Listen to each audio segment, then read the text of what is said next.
à Dakar hier. J'ai été très bien reçu à travers cette hospitalité légendaire du gouvernement et du peuple sénégalais que je tiens à remercier. J'étais porteur d'un message de son Excellence le président Ismaïla Omar Guelleh, président de la République de Djibouti, adressé à son Excellence M. Bassirou Diomaye Faye, président de la République du Sénégal. Nous avons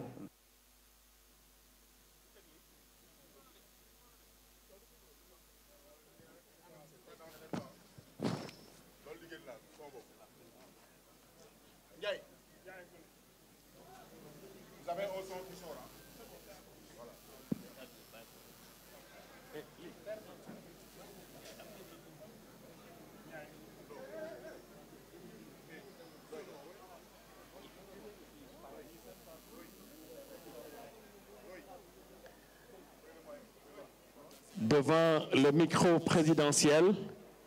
il y aura le ministre de l'Intérieur et l'ensemble des ministres, le gouverneur de la région de Dakar, le préfet du département de Guédiawaye pour le message. Ce sera donc, je répète, le président, à côté le ministre de l'Intérieur et les ministres, le gouverneur de la région de Dakar, le préfet du département et le maire de la ville, à côté du président.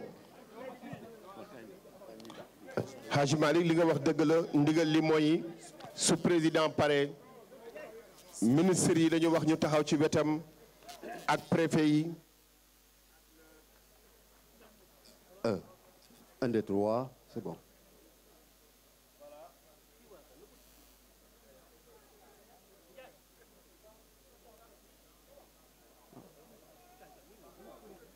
Un, deux, trois, un, deux, trois.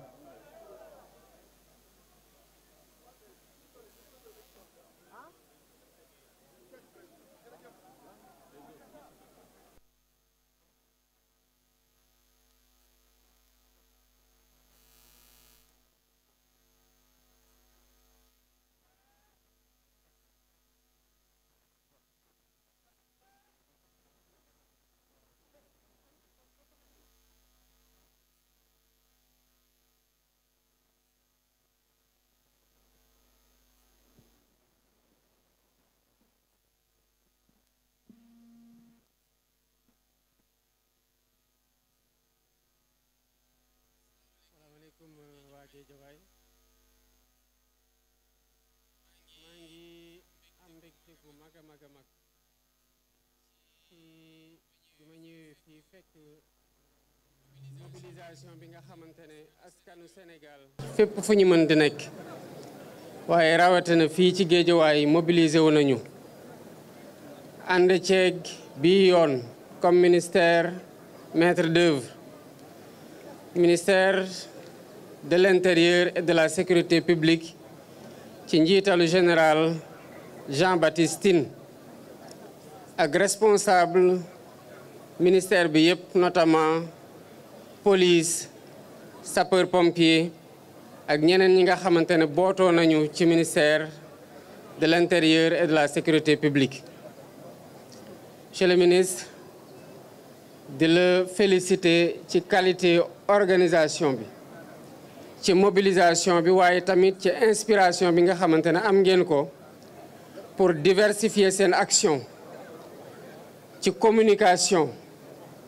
ci co-construction maanaam booloo tabaxandoo dara ak askan wi nga xamante ne amul ay forces de défense et de sécurité yu jóge ci beneen askan ak ñi des ci askan wi ba saa suñu leen gisee ensemble mu mel ni jàmmarloo war a nekk. démontré ngeen ne que Sénégal benn bopp la kenn mënu ko xar ñaar et que bu fi jàmm ji nga xam ne moom la ñu woote bëgg ko te di ci liggéey saa su ne amee policier bi mooy jóge ci famille civile bi dem liggéeyi sol tenue nekk policier bu ñëwaatee fekkaat njabootam waaye ki nekkagul policier tamit di dem di jàng ji mooy doon ëllëg policier bi. donc amul ñaari askanu policier ak askanu ñeneen wala askanu sapeur pompier wala ñeneen. kon ñii nga xamante ne ñoo yore suñu kaaraange ci ñun la ñu bokk wone nañu ko waaye boole ko tamit setal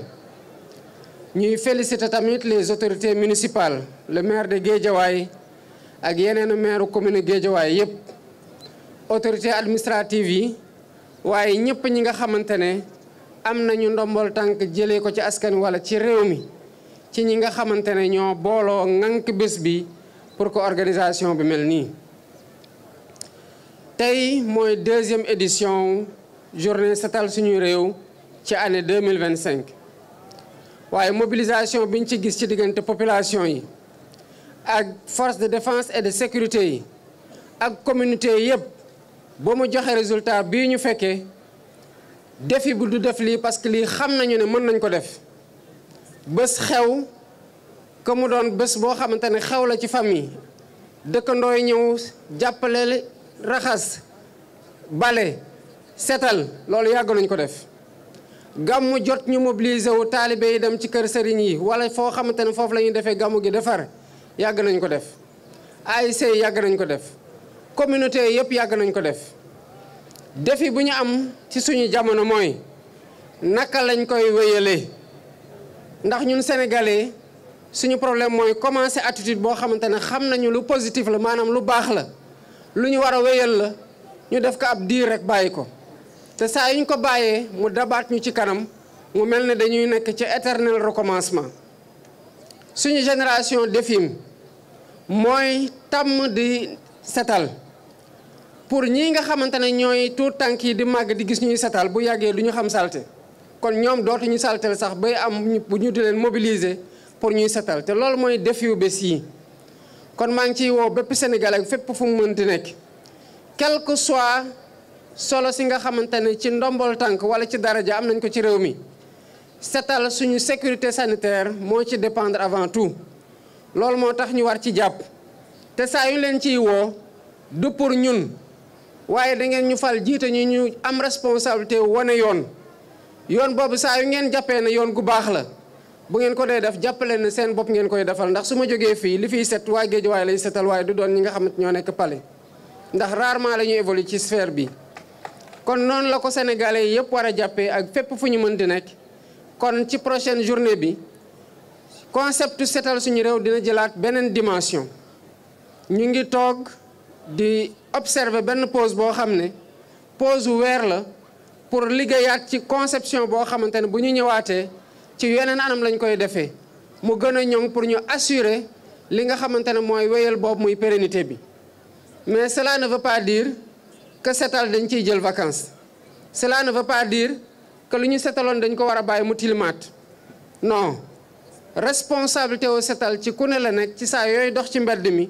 ci saa yoo jolee sa mbalit xam foo ko war a yóbbu ba doo setal environnement ba doo saltel loolu du mës a am vacances du mës a am pause du mës a am congé kon ñu ngi leen di jaajëfal bu baax di encourager ñëpp ñu continuer ci dynamique bii nga xamante ne depuis bu ñu ñëwee ba tey enclenché nañu ko te ku nekk boo koy def jàppal ne sa diggante la sa bopp d'abord parce que c'est une question individuelle sa diggante ak sa environnement la sa diggante ak sa communauté bi nga bokkal dëkkuwaay ji la waaye sa diggante la aussi ak sa réew ndax saa yu ñu demee ci réew yoo xamante ne set nañu lu ñuy njëkk setlu mooy réew mi set na te bu réew mi setee waa réew mi ñoo ko setal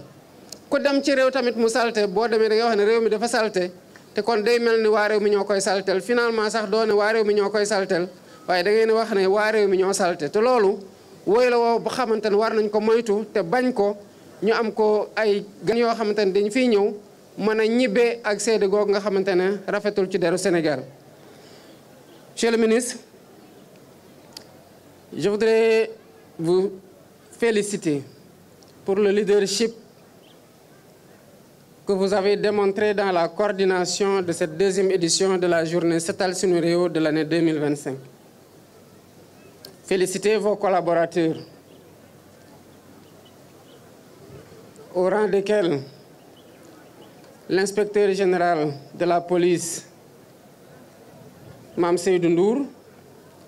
mais aussi le général Mamadou Ndoye de la Brigade nationale des sapeurs-pompiers et l'ensemble des responsables de services qui évoluent sous votre autorité et qui ont fait l'objet et qui ont fait montre d'une solidarité dans le cadre de la coordination des actions qui ont été déroulées avec cette deuxième journée sous la tutelle ou la maîtrise d'œuvre du ministère de l'Intérieur. J'ai noté que vous avez fait preuve d'inspiration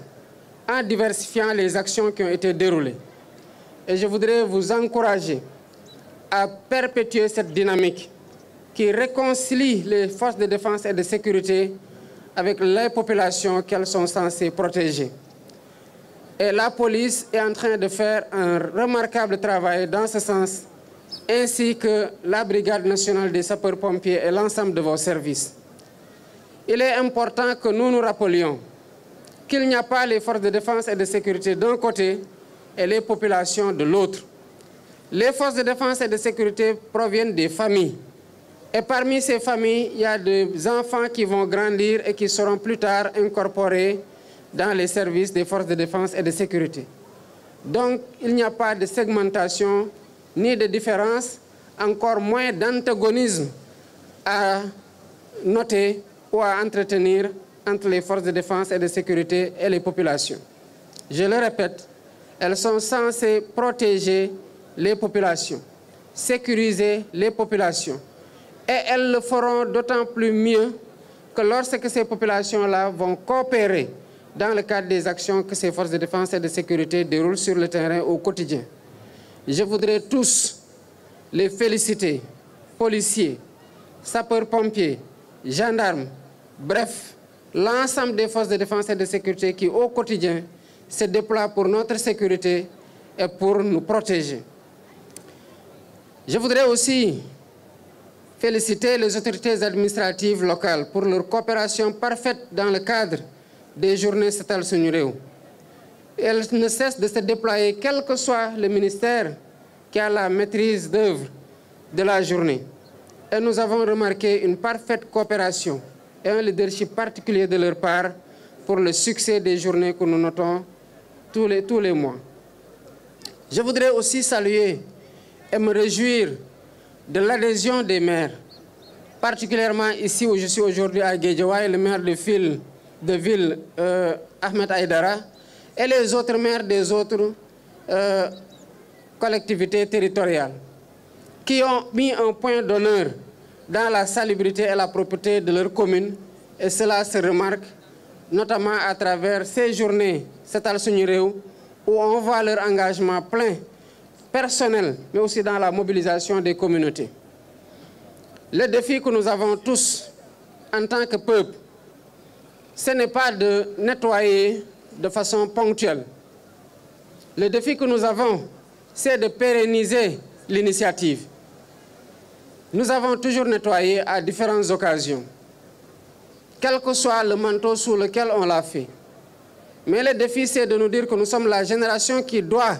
perpétuer de nettoyer et salir moins, afin que grandisse une autre génération qui ne connaîtra pas la saleté telle que nous sommes en train de le constater dans nos villes. Et cette génération-là